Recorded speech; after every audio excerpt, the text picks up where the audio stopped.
ఊపిరాగే వరకు నీతోనే జీవిస్తా. ఏ దారిలో నడిపినా నీ వెంటే. నిజమేనా ఇది?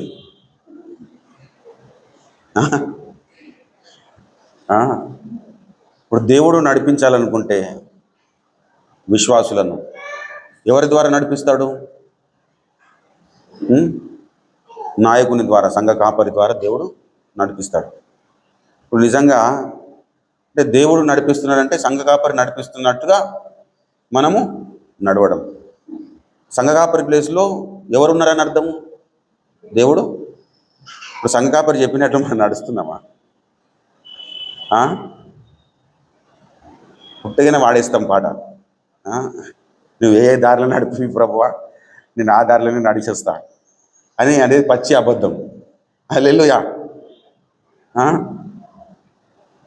అది నిజం ఎప్పుడైతుంది? చేద్దామా? నిజం చేద్దాం అనుకున్న వాళ్ళు హల్లెలూయా చెప్పండి. హల్లెలూయా. అబద్ధం చేద్దాం అనుకున్న హల్లెలూయా చెప్పండి. హల్లెలూయా.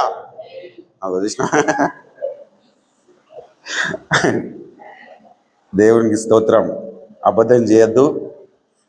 నువ్వు ఎటు నడిపితే నేను అటే నడిచొస్తాను అంటే, నువ్వు ఏ విధంగా బోధిస్తే ఆ విధంగా నేను నడుచుకుంటాను అర్థం. హల్లెలూయా. కాబట్టి మనం నడుద్దాం. దేవుడు తన ప్రజలను సంఘ కాపరి ద్వారా నడిపిస్తాడు.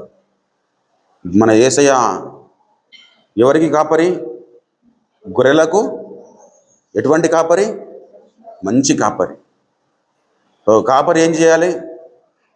యేసయ్య లాంటి మనస్తత్వం కలిగి ఉండాలి. మన యేసయ్య మంచి కాపరి అయితే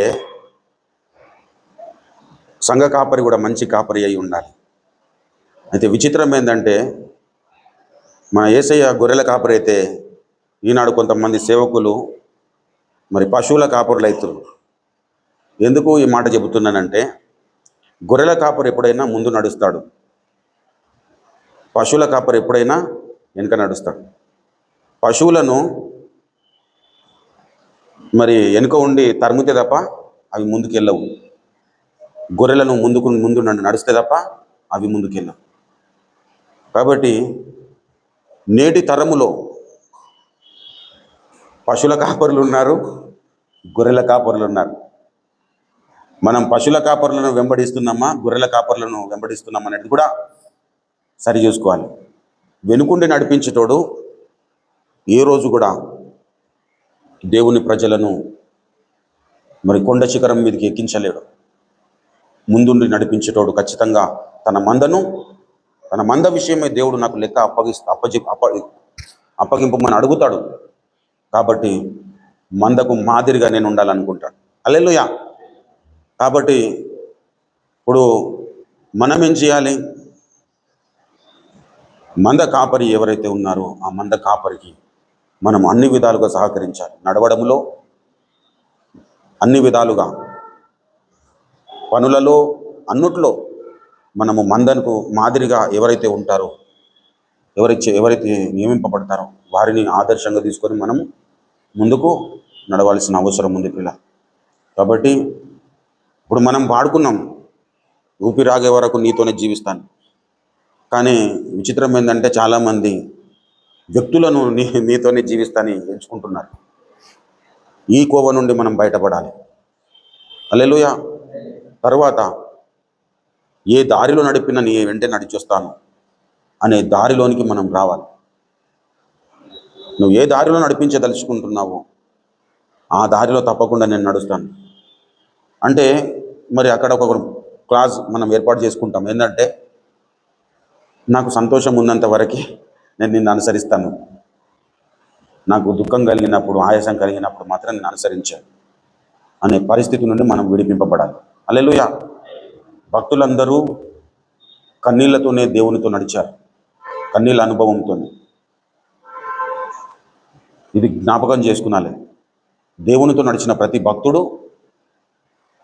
మరి ఈ లోకమును చూసి దుఃఖముఖుడయ్యాడు, తన వ్యక్తిగత ప్రవర్తనను చూసి దుఃఖముఖుడయ్యాడు. అలా ఎప్పుడైతే తన జీవితాన్ని జీవించడానికి ఇష్టపడ్డాడో వారే పరిశుద్ధ పర్వతం మీద ఎక్కదగిన స్థితిలో వారు స్థానాన్ని సంపాదించుకున్నారు. మనందరికీ వారందరూ మనము మాదిరిలుగా తీర్చుకోవదగిన వ్యక్తులు.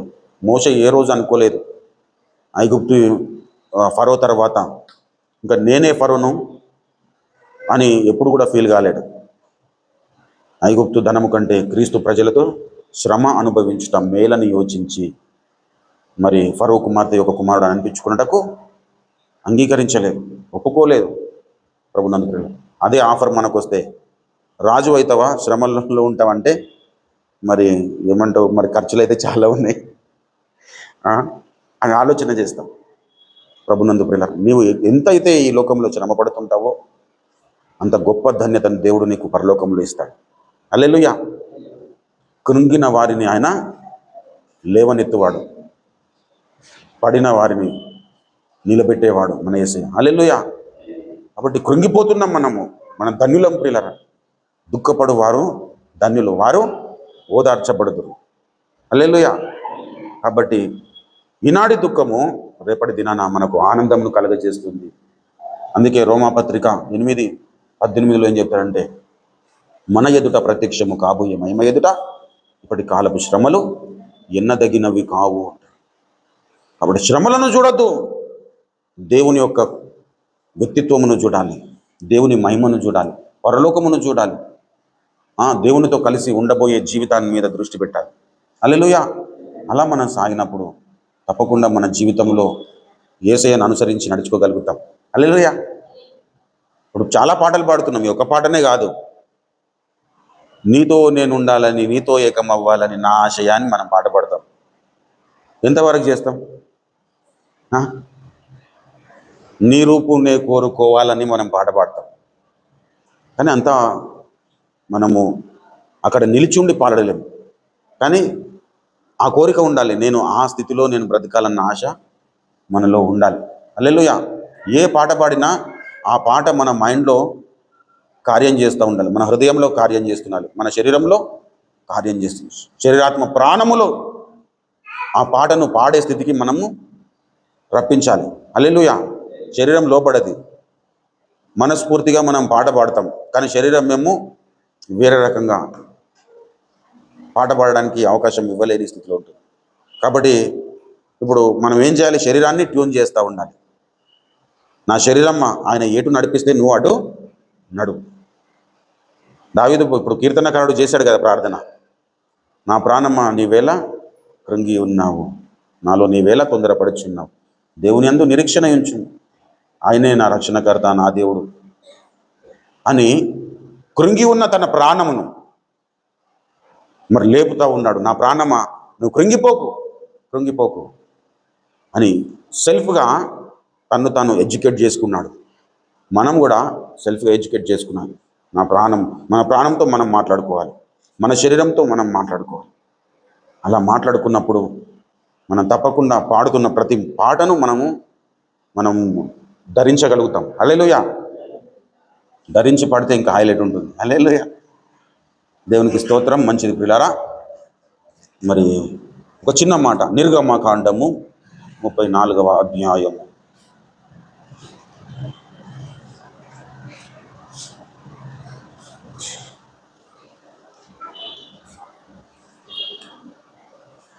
నిర్గమకాండము 34వ అధ్యాయము 2వ వచనము. ఉదయమునకు నీవు సిద్ధపడి ఉదయమున సీనాయి కొండ ఎక్కి అక్కడ శిఖరము మీద నా సన్నిధిని నిలిచి ఉండవలెను. చదవబడిన ఈ పరిశుద్ధ లేఖన భాగమును దేవుడు మన వినికిడిలో ఆశీర్వదించి ఫలింపజేయునుగాక. ఆమేన్. ప్రభువునందు ప్రియమైన దేవుని బిడ్డలారా, చదవబడిన ఈ పరిశుద్ధ లేఖన భాగములో మనము గమనించినట్లయితే, మోషేకు దేవుడు సీనాయి కొండ మీదకి రమ్మన్నాడు, నడిపించి అక్కడ రాతి పలకలను 2 ఇచ్చి ఆ పలకల మీద దేవుడు ఇశ్రాయేలు ప్రజలు అనుసరించదగిన ఆజ్ఞలను మరి లిఖించాడు. లిఖించిన తర్వాత కొంతకాలము తర్వాత మరి మోషే ఆ పలకలను విరగొట్టడం జరుగుతుంది. ఆ విరగొట్టబడిన పలకలను మరి అక్కడ రాయబడిన మరి ఆ విషయాలను దేవుడు మరలా మోషే ద్వారా ఇశ్రాయేలు ప్రజలకు ఇవ్వాలని ఆశించాడు. ఆశించి మరలా 2 పలకలు తీసుకొని రమ్మన్నాడు. మొదటి వచనములో చూసినట్లయితే, మరియు యెహోవా మోషేతో మొదటి పలకలను వంటి మరి 2 రాతి పలకలను చెక్కుము. నీవు పగలగొట్టిన మొదటి పలకల మీదనున్న వాక్యములను నేను ఈ పలకల మీద వ్రాసేదను. నువ్వు మొదటి పలకల మీద ఏవైతే వ్రాసినాయో ఆ పలకలను విరగొట్టావు, కాబట్టి నువ్వు మరల 2 పలకలను చెక్కుము అన్నాడు. చెక్కి నా దగ్గరికి తీసుకొని రా, నేను వాటి మీద మరి ఆ పలకల మీద వాక్యమును ఈ పలకల మీద వ్రాసేదను. మొదటి పలకల మీద ఉన్నటువంటి వాక్యములను ఈ పలకల మీద వ్రాస్తానన్నాడు. వ్రాస్తానని చెప్పిన దేవుడు మరి ఆ చెక్కిన ఆ పలకలను తీసుకొని సీనాయి కొండ మీదకి వచ్చి నిలువుము అన్నాడు. నా సన్నిధిని నిలిచి ఉండవలెను. హల్లెలూయా. నా సన్నిధిని నిలిచి ఉండవలెను. దేవుని సన్నిధినికి మనము రావడము ఎంత ప్రాముఖ్యమో అక్కడనే నిలిచి ఉండడము మరి అంతకంటే ఎక్కువగా ప్రాముఖ్యము ప్రియులారా. దేవుని సన్నిధానానికి వచ్చిన మనమందరము అక్కడ నిలిచి ఉండే అనుభవములోనికి రావాలి. నిలిచుండమని ఎందుకు చెబుతున్నానంటే, ప్రభునందు ప్రియులారా, నిలిచి ఉండకపోతే మరి నష్టము జరుగుతుంది కాబట్టి నిలిచుండమని చెబుతా ఉన్నాడు. నిలిచి ఉంటే లాభము చేకూర్చబడుతుంది కాబట్టి నిలిచుండమని చెబుతున్నాడు. నా సన్నిధికి రమ్మని పిలిచిన దేవుడు నా సన్నిధిలో నిలువమని చెబుతున్నాడు. నా సన్నిధిలో నిలువమంటే మరి కీర్తనకారుడు ఒక మాట చెబుతాడు. కీర్తనకారుడు ఏమంటాడంటే, నీవే నన్ను నిలవబెట్టుమంటాడు. హల్లెలూయా. దయచేసి 2వ సమూయేలు గ్రంథము 34వ అధ్యాయము 34వ అధ్యాయము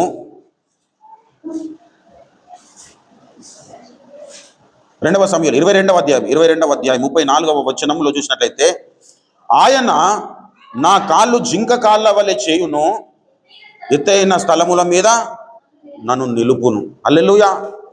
నిలుపుమును అంటున్నాడంటే అంతకుముందు నన్ను నిలువబెట్టుమని ఆయన ప్రార్థన చేశాడు. కీర్తనల గ్రంథము, దయచేసి కీర్తనల గ్రంథము 61వ సంకీర్తన మొదటి వచనమును చూసినట్లయితే, దేవా నా మొరను ఆలకింపుము, నా ప్రార్థన చెవియొగ్గుము, నా ప్రాణము తల్లడిల్లగా బూదిగంతముల నుండి నేను నీకు మొరపెట్టుచున్నాను, నేను ఎక్కలేనంత కొండపైకి నన్ను ఎక్కించుము. హల్లెలూయా.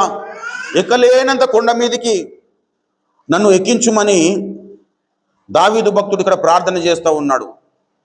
ఇక్కడ ఈయన ఎక్కడున్నాడు అంటే, నా ప్రాణము తల్లడిల్లగా బూదిగంతములలో నుండి నేను నీకు మొర్రపెట్టుచున్నాను. ఇక్కడ దావీదు భక్తుడు ఎక్కడున్నాడు?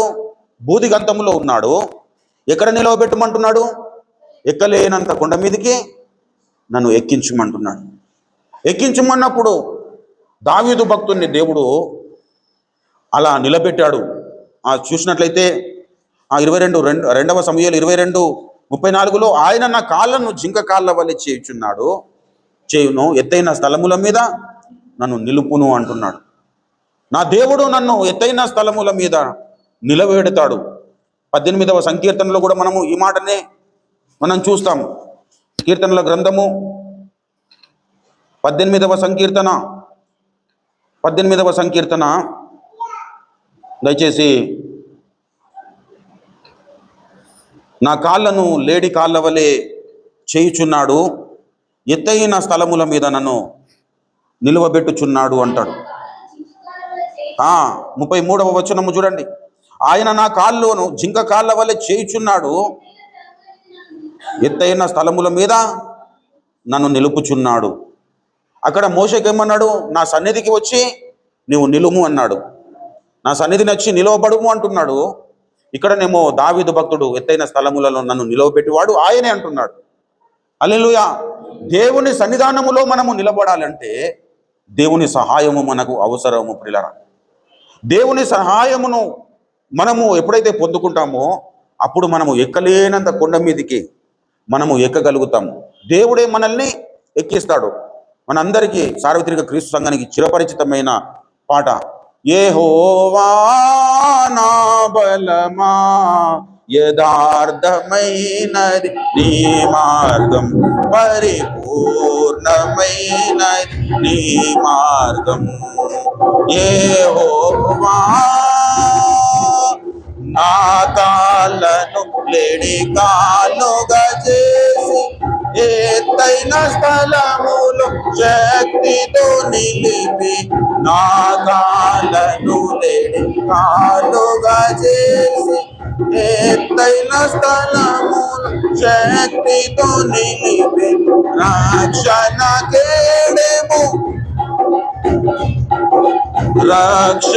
కేడెము నాతో దిల్చి, అక్షయము పక్షము చేర్చి, అక్షయముగా తన పక్షము చేర్చిన యెహోవా నా బలమా, యథార్థమైనది నీ మార్గం, పరిపూర్ణమైనది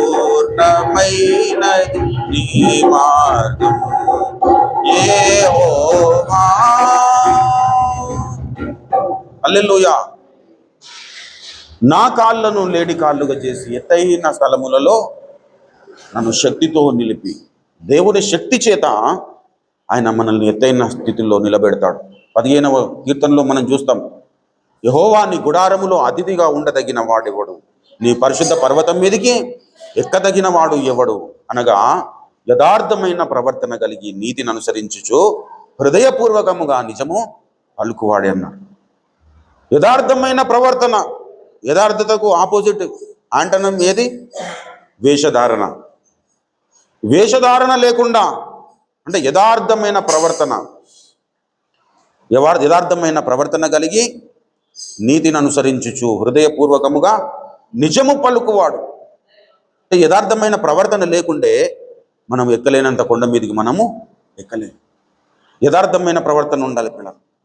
నీ భార్య దగ్గర, నీ దేవుని దగ్గర, నీ పిల్లల దగ్గర, నీ భర్త దగ్గర నువ్వు లోపల ఒకటి పెట్టుకొని బయటకు ఒకటి మాట్లాడితే దేవుడు చూస్తాడు. ఏమరా లోపల ఒకటి పెట్టుకొని బయటకు ఒకటి మాట్లాడుతున్నావు, ఏందమ్మాయి లోపల ఒకటి ఉంచుకొని బయటకు ఒకటి మాట్లాడుతున్నావు ఏంటి అని చెప్పేసి దేవుడు లెక్క అడుగుతాడు. పిల్లల, నీవు ప్రవర్తనలో యథార్థత ఉండాలంటే ముందుగా నీ మనసులో యథార్థత ఉండాలి, నీ ఆలోచన విధానంలో యథార్థత ఉండాలి, నీ మాటలో యథార్థత ఉండాలి. నీ మాటలోనే యథార్థత లేనప్పుడు నీ ప్రవర్తనలో ఎలా యథార్థత చూపించగలుగుతావు? ఫస్ట్ మనం యథార్థవంతులం కావాలంటే ఫస్ట్ మనము మాటలో యథార్థవంతులంగా ఉండాలి. హల్లెలూయా. యథార్థతను అనుసరించి యథార్థమైన ప్రవర్తన కలిగి నీతిని అనుసరించే అనుభవం. యథార్థమైన ప్రవర్తన కలిగి నీతిని అనుసరించకపోతే అది సైతాను లక్షణము ప్రియులారా. యథార్థమైన ప్రవర్తన ఉండి నీతిని అనుసరించకపోవడము సాతాను యొక్క లక్షణము. దయచేసి చూడండి, యెహెజ్కేలు ప్రవచన గ్రంథము దయచేసి 28వ అధ్యాయము 15వ వచనములో చూసినట్లయితే, నీవు నియమింపబడిన దినము మొదలుకొని పాపము నీ యందు కనబడు వరకు. చూడండి పిల్లలు, పాపము నీ యందు బయలుపడ వరకు, నీ ప్రవర్తన అంతటి విషయంలో, అంటే ప్రవర్తన విషయంలో యథార్థంగా ఉన్నంత మాత్రాన నువ్వు ఎక్కలేనంత కొండ మీదకి ఎక్కగలము అని అనుకోవడము బుద్ధి తక్కువ పని అవుతుంది పిల్ల. ఇక్కడ ఒక్కొక్కడు ఉన్నాడు, వాడు ఏం చేస్తూ ఉన్నాడట? నియమింపబడిన దినము మొదలుకొని పాపము నీ యందు కనబడు వరకు ప్రవర్తన విషయములో యథార్థంగా. హల్లెలూయా. అంటే లోపలనేమో యథార్థత లేదు, కానీ ప్రవర్తిస్తూ ఉన్నాడు నేను మంచివాణ్ణి అని చెప్పేసి.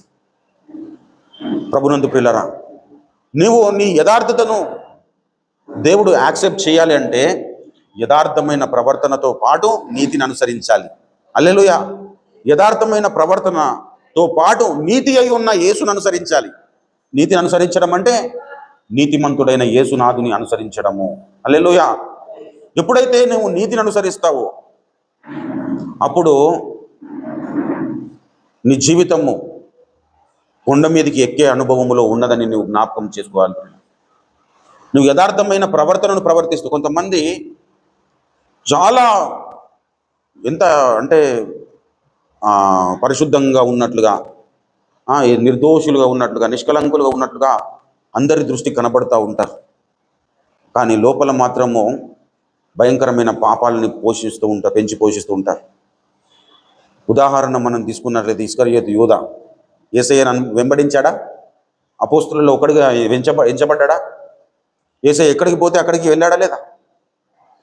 ఎంతోమందిని రక్షణలోకి నడిపించాడు. కానీ ప్రవర్తననేమో యథార్థంగా ప్రవర్తించాడు, కానీ నీతిని అనుసరించలేకపోయాడు. యేసయ్యను అనుసరించలేకపోయాడు. ఆయన ముందే చెప్పాడు, యేసయ్య నన్ను వెంబడించ కోరిన ఎడల తన్ను తాను ఉపేక్షించుకొని అన్నాడు. మాట మీకు గుర్తుందా? మత్తయి సువార్త దయచేసి 16వ అధ్యాయము 24వ వచనము. అప్పుడు యేసు తన శిష్యులను చూసి, అందరిని చూసి అంటున్నాడా? శిష్యులలో ఇస్కరియోతు యూదా ఉన్నాడా లేదా? మరి ఇస్కరియోతు యూదాను కలుపుకొని ఏం చెబుతున్నాడు? ఎవడైనాను నన్ను వెంబడింప కోరిన ఎడల తను తాను ఉపేక్షించుకొని తన సిలువనెత్తుకొని నన్ను వెంబడింపగలరు. అంటే ఇప్పుడు ఇస్కరియోతు యూదా దేవుని వెంబడించాడు, కానీ తను తాను ఉపేక్షించుకోలేకపోయాడు. ఉపేక్షించుకోవడం అనగా విడిచిపెట్టడం. అపేక్ష అంటే ఇప్పుడు ధనాపేక్ష అంటాం. ధనాపేక్ష అంటే ధనమును కోరుకోవడం. కొంతమందికి భూవాపేక్ష ఉంటుంది. ఎప్పుడెప్పుడు తిందామా. అన్న ఇంకా ముగిస్తలేడేంది, టైం ఎంత అయింది, వండుకున్న కూర చల్లగిపోయి మళ్ళా చికెన్ కొట్టేవాడు మళ్ళా షాప్ బంద్ చేసుకొని మళ్ళా లంచ్కి వెళ్తాడేమో. ఏమి తిందామని ఆపేక్ష ఉంటుంది ప్రభునందు పిల్లలు. ఇప్పుడు దేవుని వెంబడించాలంటే ఉపేక్షించుకొని అన్నాడు. తను తాను ఉపేక్షించుకొని అంటే బువ్వను ఉపేక్షించుకోవడం కాదు పిల్లరా, అన్నిటిని ఉపేక్షించుకోవాలి. హల్లెలూయా. దేవుని వెంబడించాలంటే అన్నిటిని ఉపేక్షించుకోవాలి, అన్నిటినీ విడిచిపెట్టాలి. విడిచిపెట్టి ఏం చేసేయాలి? తన సిలువను ఎత్తుకొని నన్ను వెంబడించమని. ఇవి రెండు చేయలేడు ఇస్కరియోతు యూదా. చేయకుండానే యేసయ్యను వెంబడించాడు. పాపము బయలుపడింది పిల్లరా. అప్పుడు మరణానికి అప్పగింపబడ్డాడు. పేగులు బయటపడేటట్టుగా చనిపోయాడు. ఎందుకు? ప్రభునందు ప్రియులారా, చిన్న యేసయ్యను అడిగితే ఇవ్వకపోతుండేనా? కానీ ధనాపేక్ష సమస్తమైన కీడులకు మూలమన్నాడు. ధనము సంపాదించాలి, కానీ ధనము సంపాదించాలనే ఆపేక్ష. ధనం సంపాదించాలనే ఆపేక్షతో ఉండి వీడు సరిగా అన్నం తినడు, సరిగా ఆరోగ్యం మంచిగా ఉంచుకోడు. సంపాదించాలి. అది ఏం చేస్తాడంటే సమస్తమైన కీడులకు మూలం అన్నాడు. వీళ్ళు చనిపోవడానికి ఆ డబ్బే కారణమైపోతుంది. కొంతమంది 1000 కోట్లు సంపాదించి కూడా మనశ్శాంతి లేకుండా బ్రతుకుతున్న వాళ్ళు కోట్ల మందిని మనం చూడగలుగుతాం ఈ లోకములో. కాబట్టి ఏమున్నా ఏమీ లేకపోయినా మనము యథార్థంగా ఉండడము నేర్చుకోవాలి. ప్రవర్తన విషయములో, మాటల విషయములో, మనసు విషయములో, ఆలోచన విషయములో, ఇతరులకు సహాయము చేసే విషయం, అన్నింటి విషయంలో మనము యథార్థమైన ప్రవర్తనను కనపరుస్తూ నీతిని అనుసరించే అనుభవంలోనికి మనం వచ్చినప్పుడు దేవుడు తప్పకుండా నీకు సహాయం చేస్తాడు. నిన్ను ఎక్కలేనంత కొండ మీదకి దేవుడు నిన్ను ఎక్కించగలడు. మామూలుగా పాట పాడుతున్నాం. నేను చిన్నప్పటి నుంచి నీ పాట పాడుతూనే వస్తున్నా. నా కాళ్ళను లేడి కాళ్ళుగా చేసి ఎత్తైన స్థలములలో శక్తితో నిలిపాను. కానీ ఆ శక్తిని పొందుకోలేకపోతే ప్రయోజనం ఏంటి? నువ్వు నిలబడాలంటే శక్తి చేత నింపబడాలి. నువ్వు దేవుని శక్తి చేత నింపబడాలంటే పరిశుద్ధాత్మ దేవుడు నీ మీదకి దిగి రావాలి. పరిశుద్ధాత్మ దేవుడు నీ మీదకి దిగి రావాలంటే నీలో ఆయనకు ఆయాసకరంగా ఉంటున్న ప్రతి పరిస్థితి నుండి నువ్వు విడిపింపబడాలి. హల్లెలూయా. అప్పుడు మొదటిసారి కూడా నిర్గమకాండం 24వ అధ్యాయం 12లో నువ్వు నా సన్నిధానానికి రా, అక్కడ నిలవబడమని చెప్పాడు. ఆ తర్వాత రెండవసారి కూడా అదే మాట చెబుతూ ఉన్నాడు. దయచేసి నిర్గమకాండము 24:12లో చూసినది. అప్పుడు యెహోవా మోషేతో ఇట్లా, నీవు కొండ ఎక్కి నా యొద్దకు వచ్చి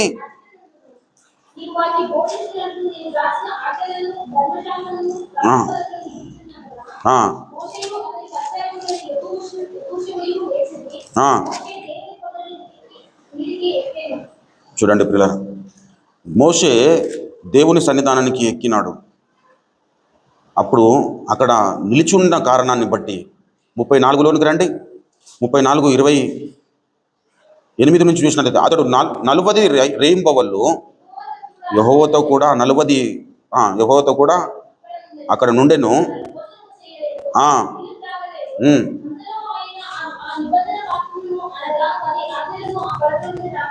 ఉమ్, ఉమ్.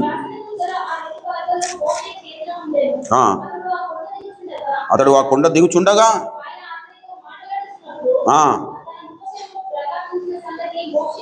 హల్లెలూయా.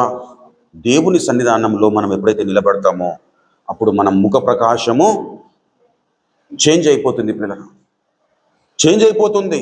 దేవుడు మనతో మాట్లాడినప్పుడు తర్వాత కూడా చదవండి. ఆ ఆ ఆ ఆ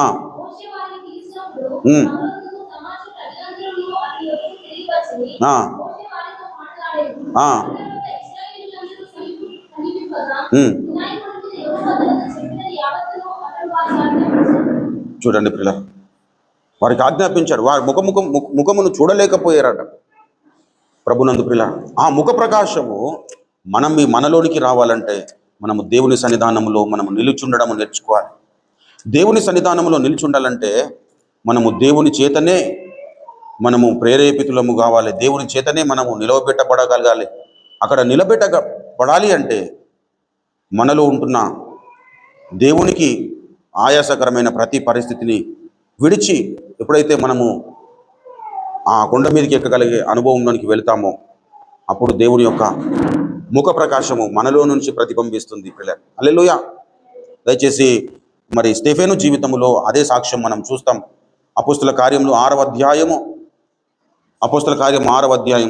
15వ వచనములో చూసినట్టయితే సభలో కూర్చున్న వారందరూ అతని వైపు తేరి చూడగా అతని ముఖము దేవదూత ముఖము వలె వారికి కనబడెను.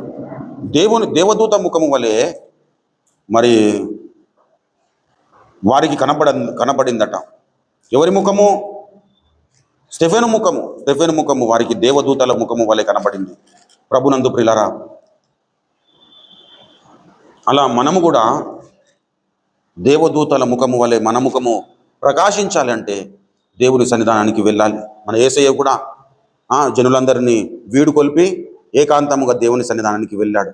అక్కడ విశ్రాంతి పొందాడు. మనం పాట పాడుకుంటాం కదా, కరుణాపీఠము చేరరే దేవుని కృప చరణాస్థలిని చేరని.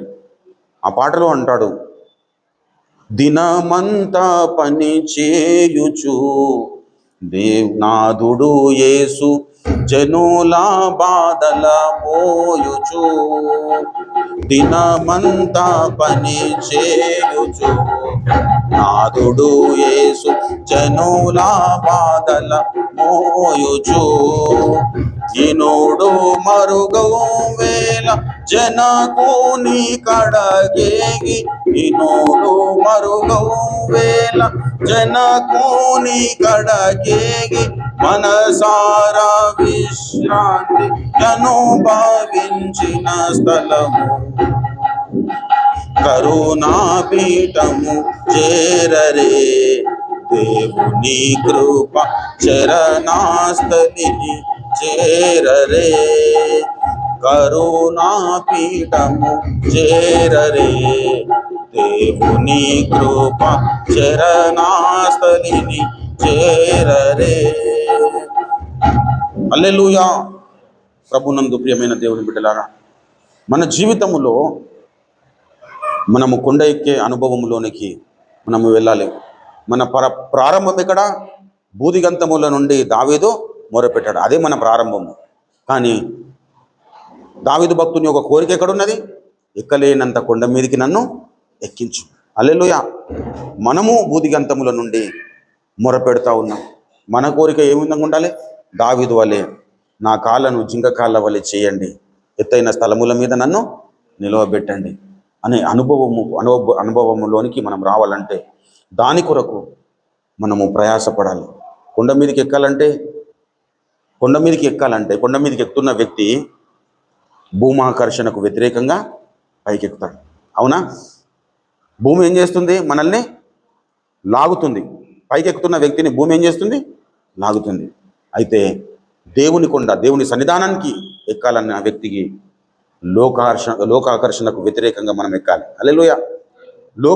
భూమి ఆకర్షిస్తున్న వ్యక్తి, కొండ ఎక్కుతున్న వ్యక్తి భూమి ఆకర్షణ శక్తికి అధిగమించగలిగితేనే ఎక్కగలుగుతాడు. అయితే దేవుని పరిశుద్ధ పర్వతము మీద నివసింపదగిన స్థితిలోనికి మనము రావాలంటే లోకాకర్షణకు అధిగమించి మనము ఎక్కాలి. ప్రియుల, లోకాకర్షణకు వ్యతిరేక దిశలో మనము ఎక్కినప్పుడే మనము ఎక్కలేనంత కొండ మీదకి మనము ఎక్కగలుగుతాం ప్రియుల. కాబట్టి లోకాకర్షణ ఉన్నది. లోకం ఏం చేస్తుంది? ఆకర్షిస్తుంది నిన్ను ఏ విధంగానన్నా దేవుని సన్నిధానంలో ఉండకుండా చేయాలని. కాబట్టి నువ్వేం చేయాలి? లోకాకర్షణకు ఏమాత్రము లోపడకుండా నువ్వు కొండ ఎక్కాలి అనే దృక్పథముతో మరి నీవు ముందుకు సాగినట్లయితే తప్పకుండా నీవు దేవుని కొండ మీద, పరిశుద్ధ పర్వతం మీద నివసింపదగిన స్థితిలోనికి దేవుడు నడిపిస్తాడు. ఆనాటి భక్తులు అలా ఎక్కారు. గత కాలముని భక్తులనేకులు ఎక్కిరి చోద్యము ఈ పర్వతమును. గత కాలముని భక్తులనేకులు ఎక్కిరి చోద్యము ఈ పర్వతమును. బలహీనుడనగు నన్నును ఈతరి ఎక్కించుముని సన్నిధి గుండను. బలహీనుడనగు నన్నును ఈతరి ఎక్కించుముని సన్నిధి గుండను. యాత్రము గిల్చక మునుపే నన్ను నీ పోలికగా మార్చుము దేవా. కలుషములెల్లను తొలగెడిదనుగా నీ కొలిమిలో నన్ను కాల్చుము దేవా, కాల్చుము దేవా. అహమును ఇహమును బలమగురులై పలుమారులునను ఇలా పడద్రోసెను. అహమును ఇహమును బలమగురులై పలుమారులునను ఇలా పడద్రోసెను. మట్టిని మనిషిగా చేసిన దేవా, నన్ను పావన పరచుము యేసయ్యా. నీ మనిషిగా చేసిన దేవా, నన్ను పావన పరచుము యేసయ్యా. యాత్రము గిల్చక మునుపే నన్ను నీ పోలికగా మార్చుము దేవా.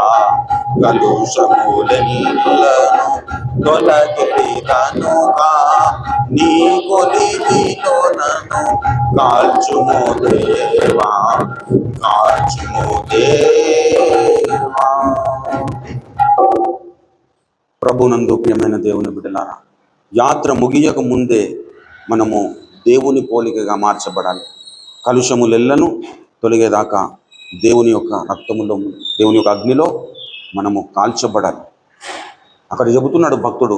ఈ పాట మన నాయకుడు అపోస్తలుడు అద్దంకి రంజితోఫిరయ్య గారు రాసి గానం చేసి ఆయనే పాడారు.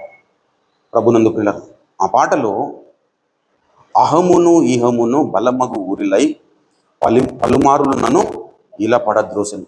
అహము అంటే మనలో ఉంటున్న గర్వము. గర్వం ఏం చేస్తారంటే కొండ ఎక్కకుండా మనల్ని అడ్డగిస్తుంది. ఇహము అంటే ఇహలోకము.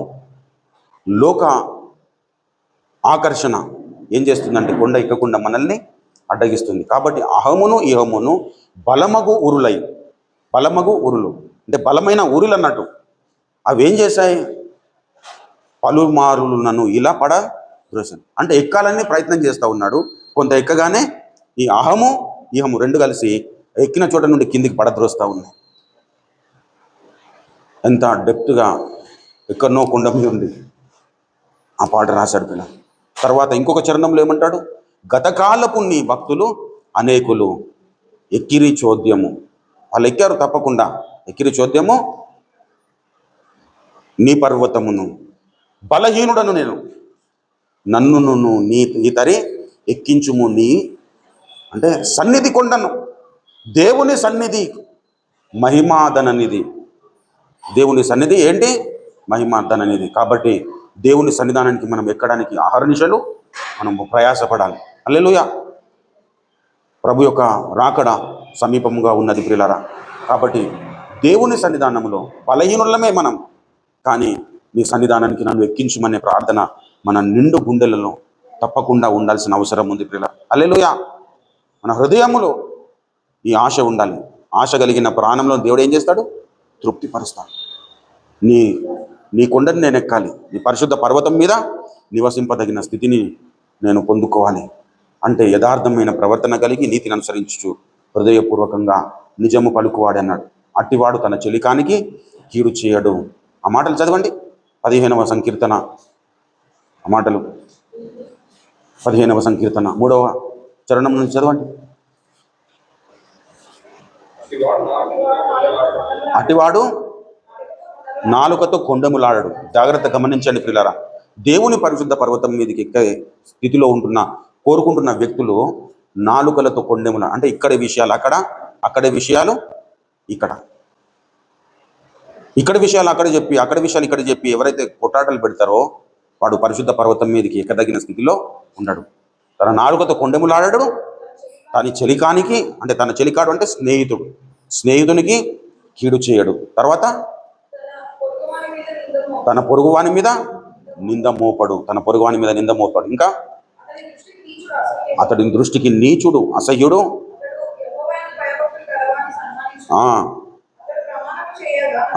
అతడు ప్రమాణము చేయగా నష్టము కలిగినను మాట తప్పడు. తన ద్రవ్యము వడ్డీకియ్యడు. నిరపరాధిని చెరుపుటకు తన లంచము ఉంచుకొనడు. ఈ ప్రకారము చేయవాడు. హల్లెలూయా. ఇప్పుడు నా సన్నిధికి వచ్చి అక్కడ నిలువమన్నాడు. నిలిచిన వ్యక్తి కదలకుండా స్థిరుడు కావాలంటే ఈ ప్రకారము చేయాలి. తన చెలికానికి కీడు చేయొద్దు. తన పొరుగువాని మీద అబద్ధ సాక్ష్యము నింద మోపకూడదు. అదేవిధంగా ఇంకేమన్నాడు? తన ద్రవ్యము వడ్డీకి ఇవ్వడు. నిరపరాధిని చెరుపుటకు లంచము పుచ్చుకున్నాడు. ఈ ప్రకారము చేయవాడు ఎప్పుడునూ కదల్చడు. మనం కదలలేని స్థితిలో మనము ఉండాలి పిల్లలు. సియోను కొండ కదలదు. సియోను కొండకి దగ్గరికి వచ్చిన వాళ్ళు కూడా కదలడానికి వీల్లేదు. హల్లెలూయా. కాబట్టి ఆ విధంగా మన జీవితాలను కట్టుకుందాం. దేవుని సహాయము చేత మనం ఎక్కలేనంత కొండ మీదకి మనం ఎక్కడానికి మనము సన్నద్ధులమవుదాం. ప్రతిదినము దేవుని సన్నిధానాన్ని ప్రేమిద్దాం. ఎక్కడ ప్రార్థనలు జరిగితే అక్కడ మనం కూడుకుందాం.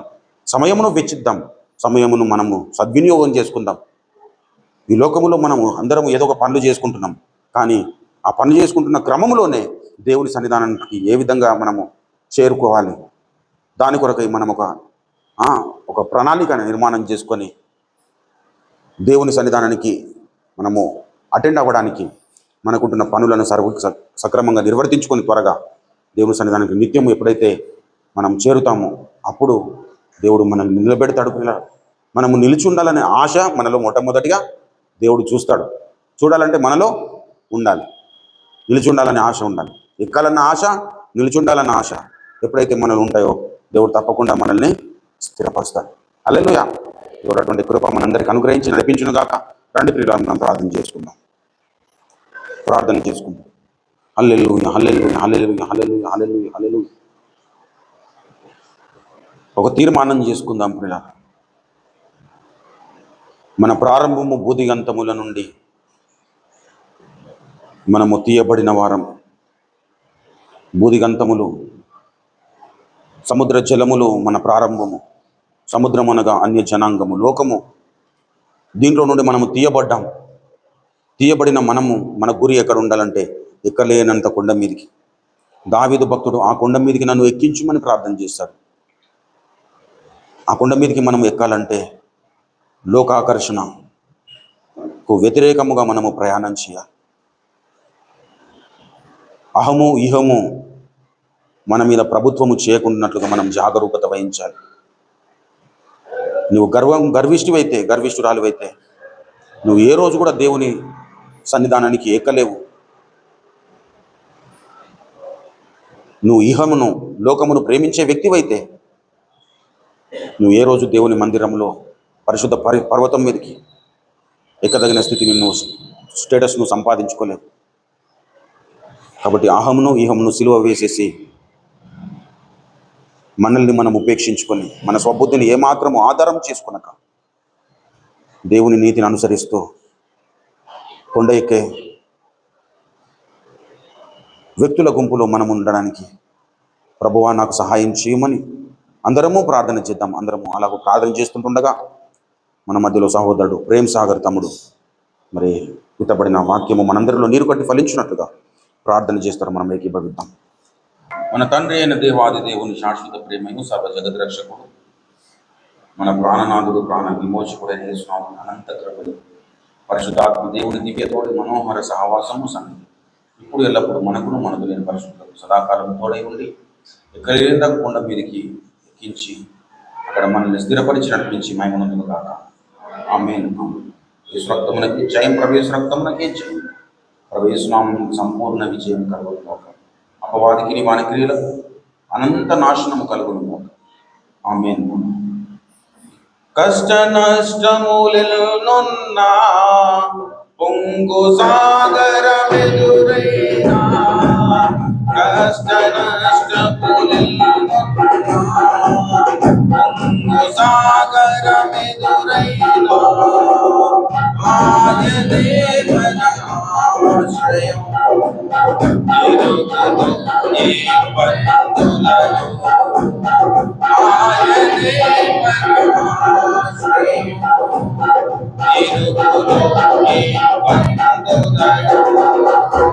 ఇరుకును ఈ బంధులను ఇరుకును ఈ